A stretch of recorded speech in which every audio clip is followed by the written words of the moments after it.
तर तुम्हाला सांगतो आज सकाळी सकाळीच ना सार्थकच्या मागं ना डायरेक्ट कामांच्या रांगा लागून जायला होत्या.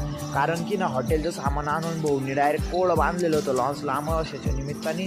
आणि त्याला वाटलं आता हॉटेलवर निघायचं आहे कोळं घेऊन, पण त्याला काय माहिती निम्म्या रस्त्यात त्याला ट्रॅक्टर भेटणार होता. आणि ट्रॅक्टरमध्ये काय बघायचं का, चला तुम्हाला तर माहितीच आहे कालच्या ब्लॉगमध्ये तुम्ही कटिंग करायचं चालू आहे, तुम्ही पाहिलंच होतं. आणि एकदम लाईनशीर कटिंग झालेली आहे, पण गबळ काय आता थांबायची गत घ्याय ना बाई.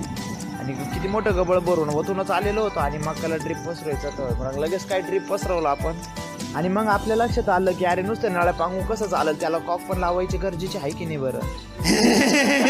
आणि मग काय स्कूटी घेतली, निघालो लगेच सामान घेण्यासाठी. आणि ड्रीपचं सगळं कॉक वगैरे रबर रिंग घेऊन टाकले, निघालो घरी. आणि घरी जाऊन पाहतो काय तर आपली डायरेक्ट अभ्यास करत होते. बघू आता येडूचं म्हणणं काय, एवढं अभ्यास करून काय भेटतं तुला?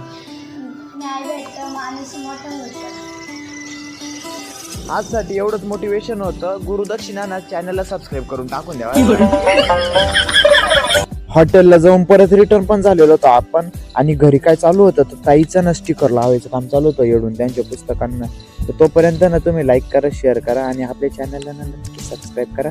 आणि जाता जाता ना आपल्या ताईंचं सुंदर अक्षर बघून जा. वा वा वा वा वा.